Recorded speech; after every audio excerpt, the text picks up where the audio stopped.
So welcome everybody to the last of the Fall 2020 Faculty Forum. We are really happy to have Dr. Miller here with us to share some of his scholarly work. But before we get on to his presentation, I'd like to remind everybody on a few housekeeping items. One is that when the presentation is ongoing, we'd really appreciate everybody muting the microphone just to cut back on extraneous noises. I will also do so after I have finished my introduction.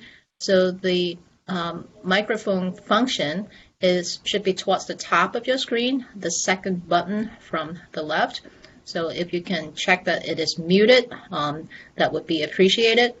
And so we also would welcome questions at the end of this session of the presentation. You can, of course, at that time, unmute your microphone if you'd like to ask Dr. Miller your question. Or if you prefer, you can type your question in the chat box. The chat function is on the top of your screen towards the right-hand corner. I'll be the moderator, so I'll be monitoring the chat room just to facilitate the Q&A portion of the session today.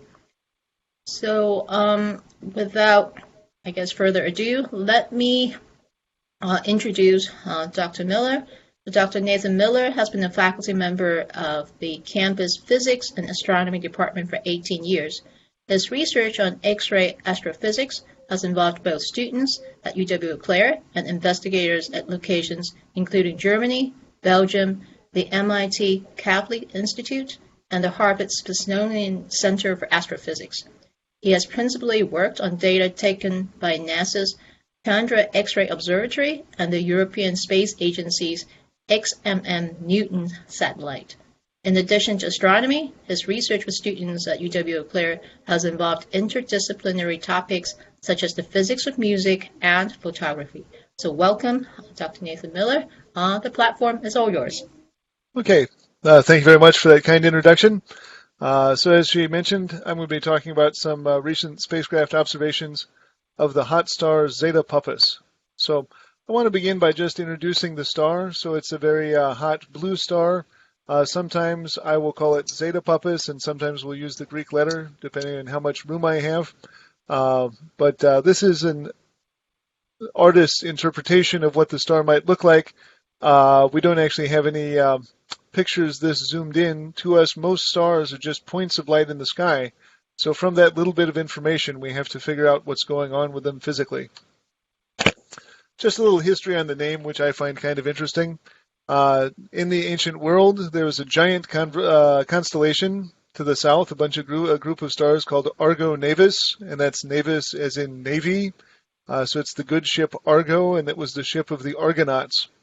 But eventually they decided this constellation was too big, so it was divided up into Pyxis, the compass, which is rather large, Vela, the sails, Carina, the keel, and Puppis, the poop deck. So the back part of a ship, the poop deck, is what we're talking about here.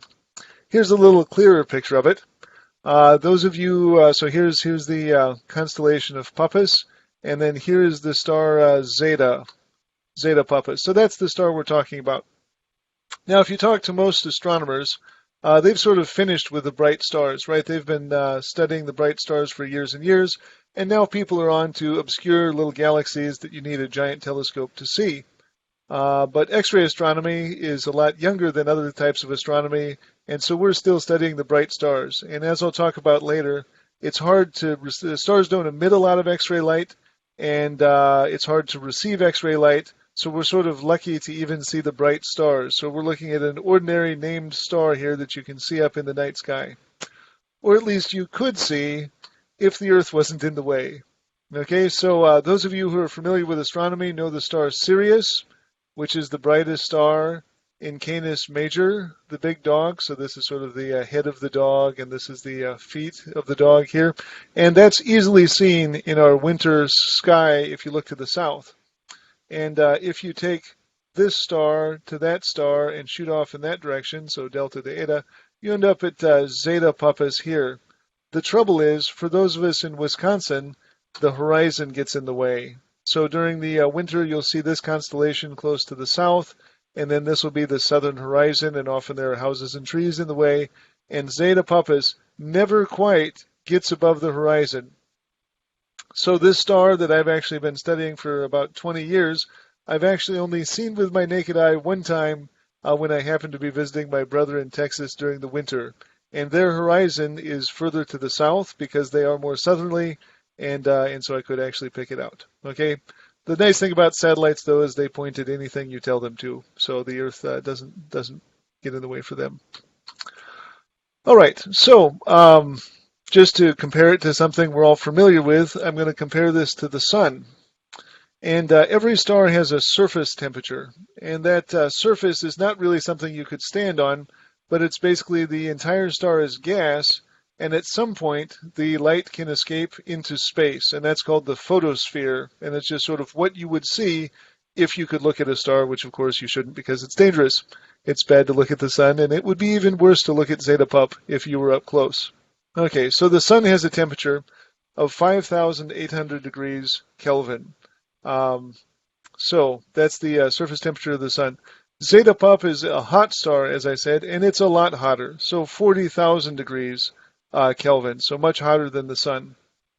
Now these next three uh, items, the radius, the mass, and the luminosity, are best expressed in solar units. Because I mean, I don't think anybody knows what 10 to the 26 watts looks like, or we're millions of meters, and anyway, they're just gigantic numbers. So we sort of compare everything to the sun. And it's really easy then because you can memorize the sun's properties, that the radius of the sun is exactly one solar radius. So that's nice enough. The mass of the sun is one solar mass, and the luminosity of the sun is one solar luminosity. Zeta Pup is a much bigger and hotter star. Its radius is 13.6 solar radii. So its radius is 13.6 times that of the sun. Its mass is 22 times bigger than the sun. So it's really a giant star. And the luminosity, I'm going to spend just a second and calculate it. So those of you who have taken the run of basic physics courses, at some point will know the Stefan-Boltzmann law. And that says the luminosity of an object that's glowing because of its temperature is its area times its temperature to the fourth power. So in physics, a lot of things are squared, some things are cubed, not many things are to the fourth power, but this actually is. So if we want to think about the luminosity of Zeta Puppis in solar units, first it's the ratio of the area, so 13.6 to 1. Okay, but we have to square that because this is the radius, and to get to the surface area, it goes as the square of the radius, so it's 13.6 squared. And then the ratio of the temperatures, so 40,000 divided by 5,800 to the fourth. And that results in a gigantic number. So if you think something 13.6 times bigger than the sun is huge, or 22 times more massive is huge, how about something 450,000 times more luminous? So it actually gives out 450,000 times more energy per second. So this is kind of amazing. This is why bright stars, hot stars, last less long than dimmer stars. So the sun's lifetime is measured in billions of years. We're about halfway done with its 10 billion year lifetime. But something like Zeta Pup, even though it has 22 times more fuel, because it's 22 times more massive, will live only in the millions of years because it's burning through that fuel so fast to shine. This information in astronomy is usually organized on this, which is called a Hertzsprung-Russell diagram, after the two people who invented it. And just to get our bearings, here's the sun in the yellow circle. Okay? And we drop down here, and this is the temperature axis, and strangely the temperature increases to this direction, but that's just the way it's always done. And the sun here at 5,800 Kelvin is right there as far as temperature. This axis is how bright something is, or the luminosity, measured in solar units. So of course the sun is at precisely 1 solar unit of luminosity. Okay? This diagram also covers radii. So this is 1 solar radius, this is 10 solar radius, 100 solar radii, and 1,000 solar radii, and down to a 100th of a solar radius. So we can tell a lot from this chart in terms of what's going on. The sun's lifetime, it'll stay here on what's called the main sequence for about that 10 billion years. At some point, it will evolve into a giant star and get 100 times bigger. The outer layers will drift off into space, leaving behind a white dwarf that will just sit and cool for the rest of its life. A star like Zeta Pup is up here in the corner. And look at this. So it's at 40,000 degrees, and in between 100,000 and a million. So I should have emphasized this, but this is a logarithmic scale. So 1, 10, 100, 1,000, 10,000, 100,000, and a million. So it's at that 450,000 times brighter than the sun, and much hotter than the sun. It has already started to evolve off the main sequence. It will become a supergiant and end as a supernova. So it has a more exciting end to it. Now, you might think 40,000 Kelvin is a hot temperature. And certainly it would be rather warm for bathwater. But it's not hot enough to emit X-rays. And my goal here is to observe the star in X-rays. So we have to figure out where the X-rays are coming from. And X-rays are not very good at passing through, these kind of soft X-rays are not very good at passing through matter. So they have to be coming from above the surface of Zeta Puppis. And so there we're going to look at the wind. Now you all are perhaps familiar with the idea of a solar wind. So here's the sun's photosphere, and this is totally not to scale, it's just a diagram. So that's the glowing surface of the sun. But there's stuff streaming off the sun. That's visible if you've ever seen a solar eclipse. So I saw the one in Nebraska a couple of years ago. The moon blocked out the sun's photosphere, and you could see the corona around the sun, and that is all outstreaming material from the sun, and that's the solar wind. Its most dramatic manifestation is that wind gets into the magnetic field lines of the Earth and comes down and hits the Earth at the North Pole or the South Pole. And as that wind hits the atmosphere, it causes the aurora. And in the north, it's the aurora borealis. In the south, the aurora australis. So that is the origin of that. That's actually solar wind particles hitting the Earth. And so here we're going to compare the sun's wind properties to Zeta Pup's wind properties. So the sun has a wind speed of about 500 kilometers per second. Now that's pretty fast, right? So 500 kilometers per second, so 500 kilometers an hour is a reasonable speed for an aircraft. So 500 kilometers per second is a lot faster than even a fast aircraft.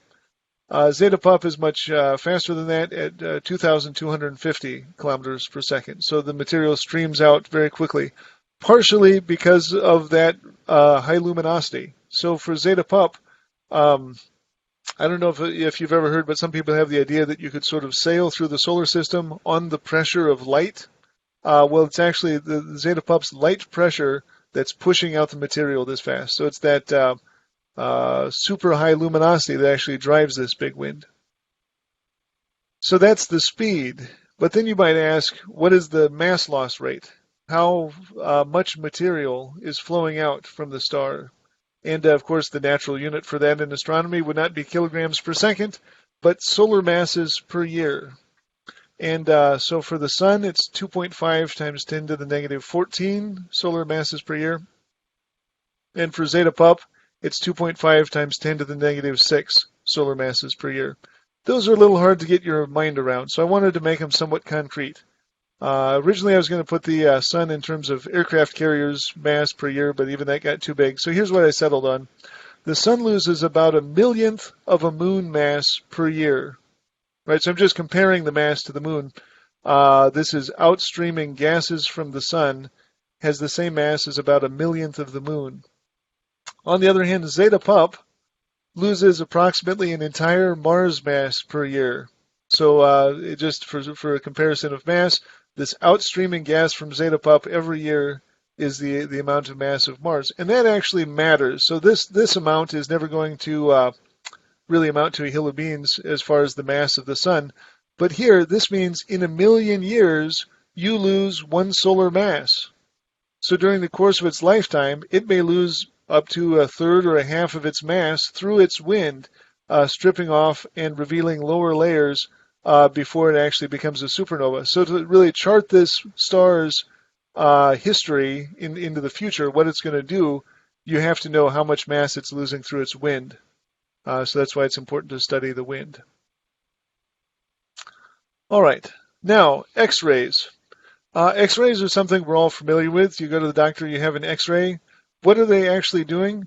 They're passing a kind of light through you, and it's a super short wavelength light, and that will pass right through your flesh, but your bones cast a shadow on a photographic plate, and they see the shadow of your bones. So that's X-rays. Just to put it all on something called the electromagnetic spectrum, light is really just a disturbance of the electric and magnetic fields. And all of these things are various kinds of light. And these range from really long things, from maybe a meter to 100 meters, and that's radio waves. We have the infrared, which is just beyond the red. We have the Roy G. Biv colors of ordinary optical light. And then beyond blue is the ultraviolet, then the X-ray and the gamma rays.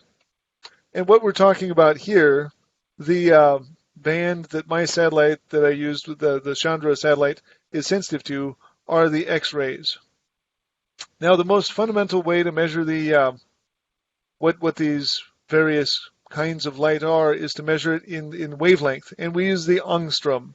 So that's A with a little circle on top of it. Perhaps you've heard of a nanometer. A nanometer is 10 times bigger than an angstrom. An angstrom is a tenth of a billionth of a meter. And light, ordinary light, goes from 4,000 to 7,000 angstroms. And when you actually see light, that's what your eye is picking up. If you're seeing red light, it has, maybe a 6,500 angstrom wavelength. When you see blue light, maybe it's a 4,500 angstrom wavelength. So that's what you're actually picking up with light. If you have a prism, it takes light from the sun and breaks it into all these colors. Okay, so down here in the X-ray band, we're down at about a couple of angstroms. So 3, 4, 5, up to 20 or 30 angstroms. That's what we're going to be looking at. So it's much, much shorter wavelength than blue.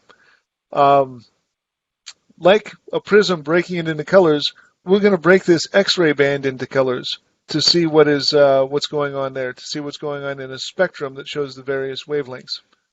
I will just mention that, perhaps it would be great to get 1,000 X-rays a year. That seems like not a very good idea because of the radiation damage. We are protected from cosmic X-rays through our atmosphere. So the X-rays can't actually pass through the whole atmosphere. That's why we have to use a satellite. Something like the Hubble Space Telescope, in going up to space, got a clearer view, but still saw largely the things we can see from the Earth.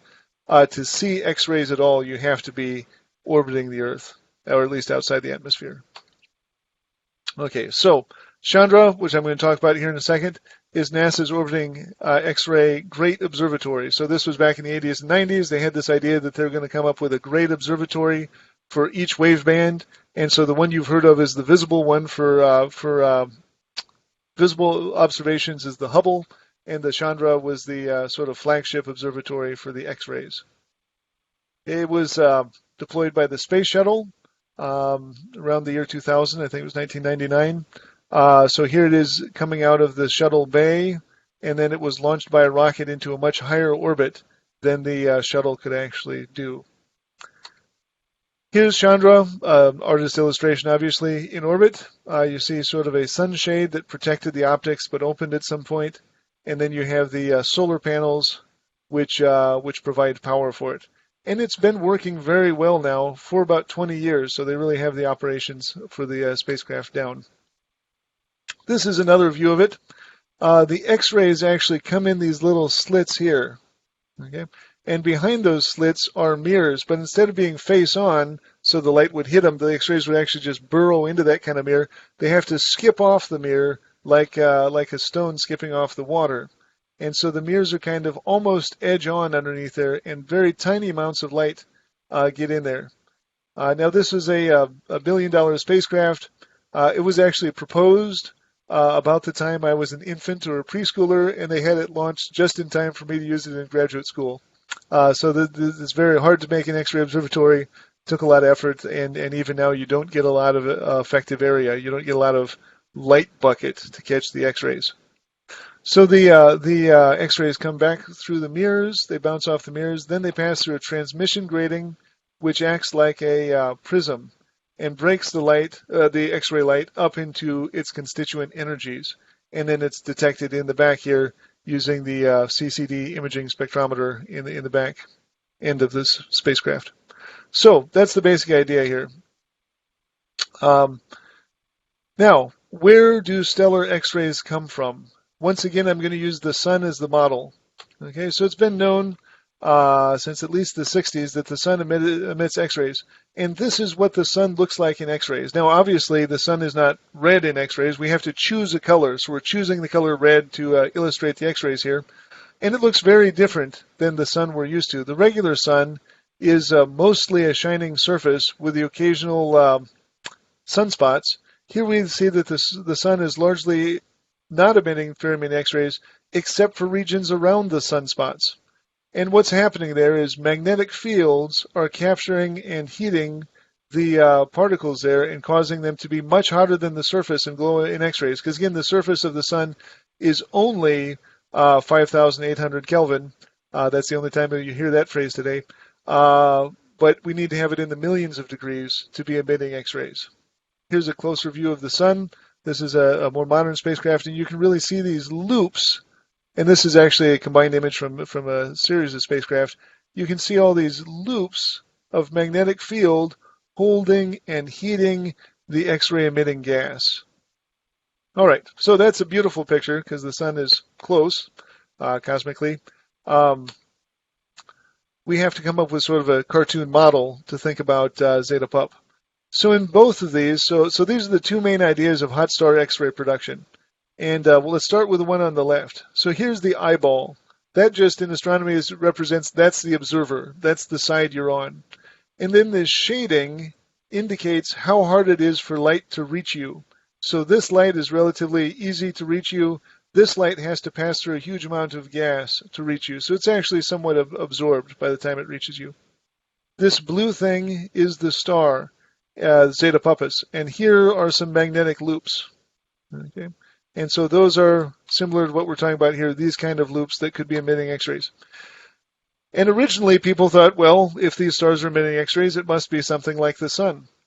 Careful later analysis of these stars, though, indicated that they probably would not have magnetic features on their surface.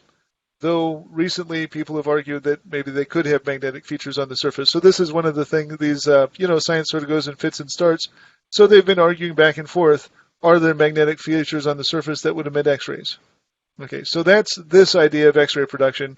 Coronal, like the sun's corona, is what that means. Okay, here's the other main model of X-rays. And for this one, we have a wind that's flowing out here, and because it's moving supersonically, it breaks into shocks. And basically, the wind flow breaks into fast and slow-moving parts. It's all pushed out by the radiation, and that slams different parts of the gas together and heats it up to X-ray emitting temperatures. Okay. We actually see evidence for this. So we can actually tell the Doppler shift. Some of this stuff is moving towards us, and some of the X-rays are moving away. And if you look at some of the X-ray lines, it's broadened by that 2,000 kilometers per second that we have for Zeta Pup's wind. Okay.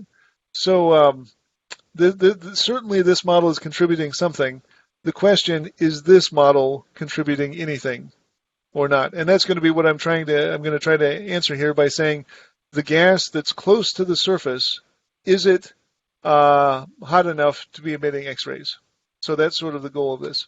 And why hot enough? Well, the wind starts out somewhat slow at a couple of 100 kilometers per second here, and then it's pushed by the radiation to be fast out here. So you can't actually get these strong shocks, which provide really hot gas, close to the surface for this distributed wind shock model. So if we could prove that there is hot gas near the surface, then we would indicate that certainly there's some contribution of the coronal model. So that's the basic idea for the two models. All right. This is a spectrum of Zeta Puppis. And we had a saying in graduate school, a picture is worth 1,000 words, but a spectrum is worth 1,000 pictures. Because you really have to be able to figure out what's going on here. Okay. So, what do we see here? Well, these are all emission lines, which maybe you've seen an emission line spectrum before, caused by electrons jumping from one level to a different level in an atom, giving off a certain specific amount of energy that corresponds to some specific wavelength. This scale here is an angstrom. So while light again was 4,000 to 7,000 ordinary visible light, this is 5, 6, 7, 8, 9 angstroms. So it's very short. Now, why are we seeing silicon, magnesium, neon, oxygen, and iron? The reason is not every element that you might see in the periodic table is that common in the universe. Hydrogen and helium are by far the most common, and then things gradually dribble off here till we get to uranium, the heaviest natural element. And basically these are all produced by stars, and the details of stellar nucleosynthesis determine which ones are common and which ones aren't. Zooming on this area here, these are the elements I actually see in the spectrum. Oxygen, neon, magnesium, silicon, sulfur, and eventually argon and calcium, and iron. Okay, iron is the most stable element, so it is actually relatively common.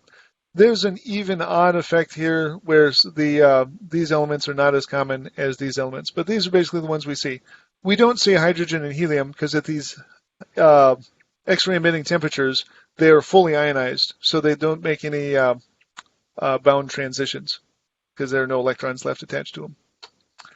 So here's the periodic table that we're all familiar with and love.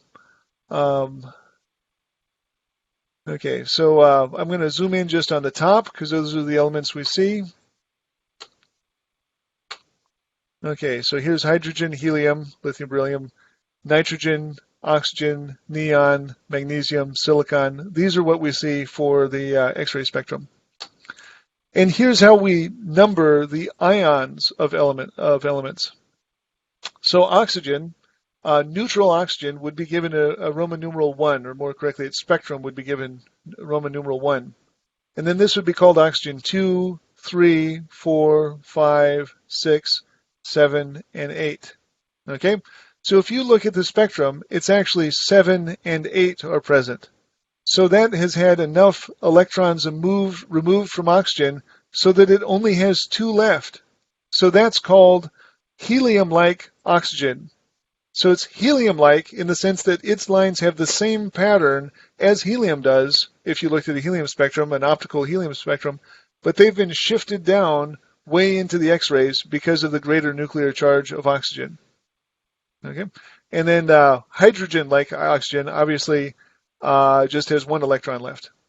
Okay, so here we are. Oxygen 7 is helium-like oxygen, and oxygen 8, which is hydrogen-like oxygen.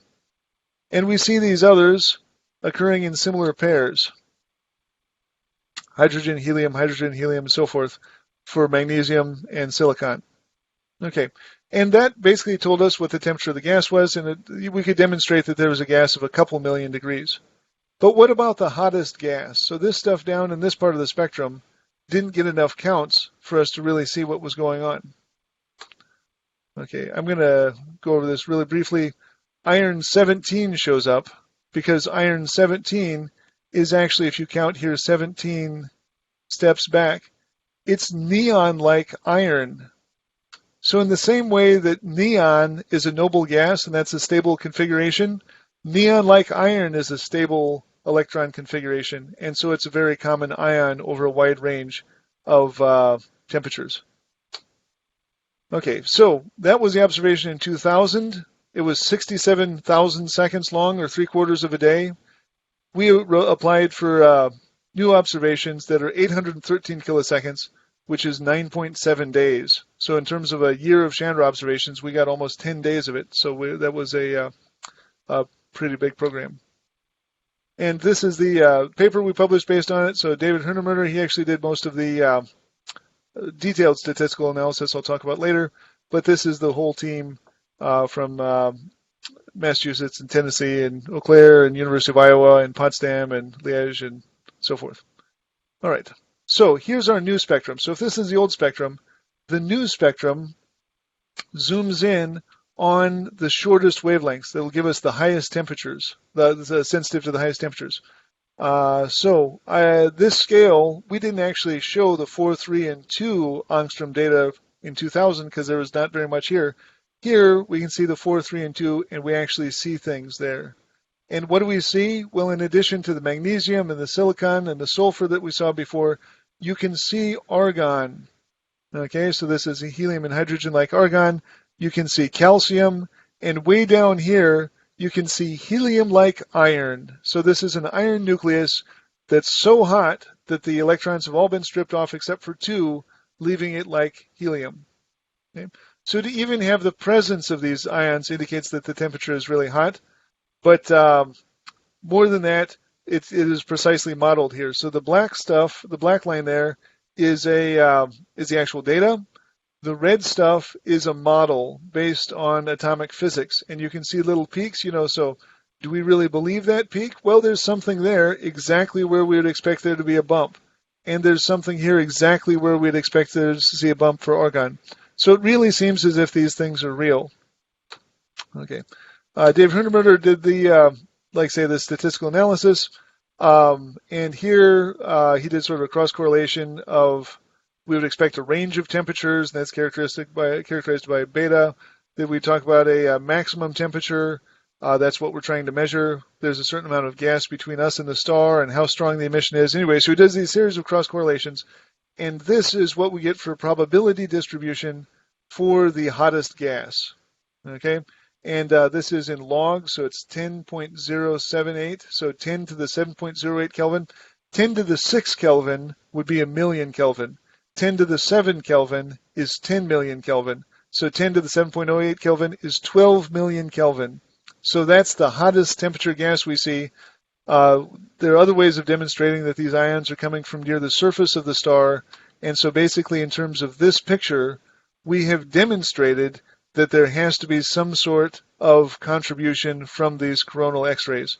So even though this one explains many of the longer wavelength X-rays, there has to be some sort of structure on the star that's emitting high temperature X-rays, where this model has too slow of gas to cause strong enough shocks for temperatures like that.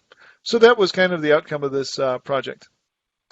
In terms of where we're going from here, in the past 2 weeks, we've got a paper out that studied the X-ray variability. There was some optical data that indicated that the star rotates every 1.78 days. This is something that's been argued about for years. We were able to confirm with our X-ray data that the X-ray data modulates slightly stronger and slightly less strong over the 1.78 day rotation period. That also connects to these structures. If the star is rotating in this model, it's not going to affect the shocks out here. But if you have this model, you'll have loops coming into view and disappearing, and that would cause that 1.78 day modulation of the X-rays. And then I'm continuing this project, looking at the actual shapes of the emission lines to see if we can get a better feel for where the X-rays are coming from in the wind. So I'd just like to end here with some acknowledgments. So a lot of this was made possible by the UWEC sabbatical program. So I was able to actually, I had worked with some of these people for years on proposals, but I'd never actually met them in person. So I got to travel to Boston and Germany and Belgium and actually meet my collaborators. So that's been useful. Some of that travel was funded by the IRCA grant through ORSP. I got a travel grant from the International Astronomical Union to give a presentation on this stuff in Vienna in 2018. I got some money from Harvard Smithsonian to visit there for 2 weeks in the spring of 2019. And of course, this was all started with the NASA Chandra grant. So those are the groups and programs that made this all possible. Okay, so that was a quick tour. I did want to leave just a small amount of time for questions. So if you have any questions, feel free to pass those on at this point. Thank you. Great. Thank you so much, Nathan. Well, do we have questions for him? Again, you can unmute yourself and ask the question or type it in the chat box if that's what you prefer.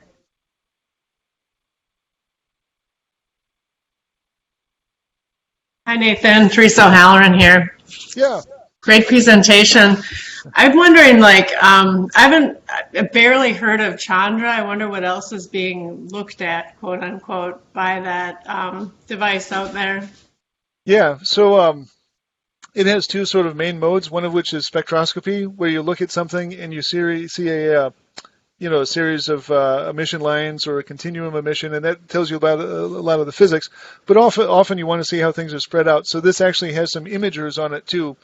Um, Unfortunately, it's like looking through a really small telescope, so things are kind of blurry. So they are not necessarily that sort of sharp beauty you see in the Hubble Space Telescope image, but people have made some nice montages. So some people image the entire central part of the Milky Way, and you can see all the hot gas in the Milky Way and all sorts of objects, and different stars show up. So for example, black holes have infalling hot gas that heats up and shines in the X-rays, and so you can see little black holes here and there, and you can see the hot gas.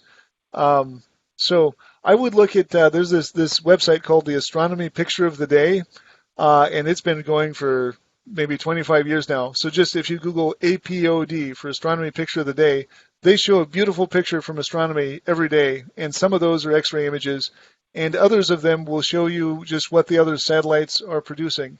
So there are satellites observing the sun, which is beautiful and continually changing. There are satellites that see the night sky in infrared light, and basically that was the story of the 20th century. In 1900, we knew about astronomy through looking through telescopes and some photography, right? By the end of the century, we're seeing everything else. We're seeing radio waves, infrared, X-rays, and so forth. So that would be my advice: is to sort of seek out that astronomy picture of the day. Thanks. You did a nice job making this accessible for the general audience, so I appreciate it. Yeah, it's kind of a long road from, hey, do you see that little light spot in the night sky? And it is kind of Right. amazing what you can find. I mean, it's taken 100 years, and many, many people, but what you can figure out from that little night sky, and that it's the same elements as here on Earth. So the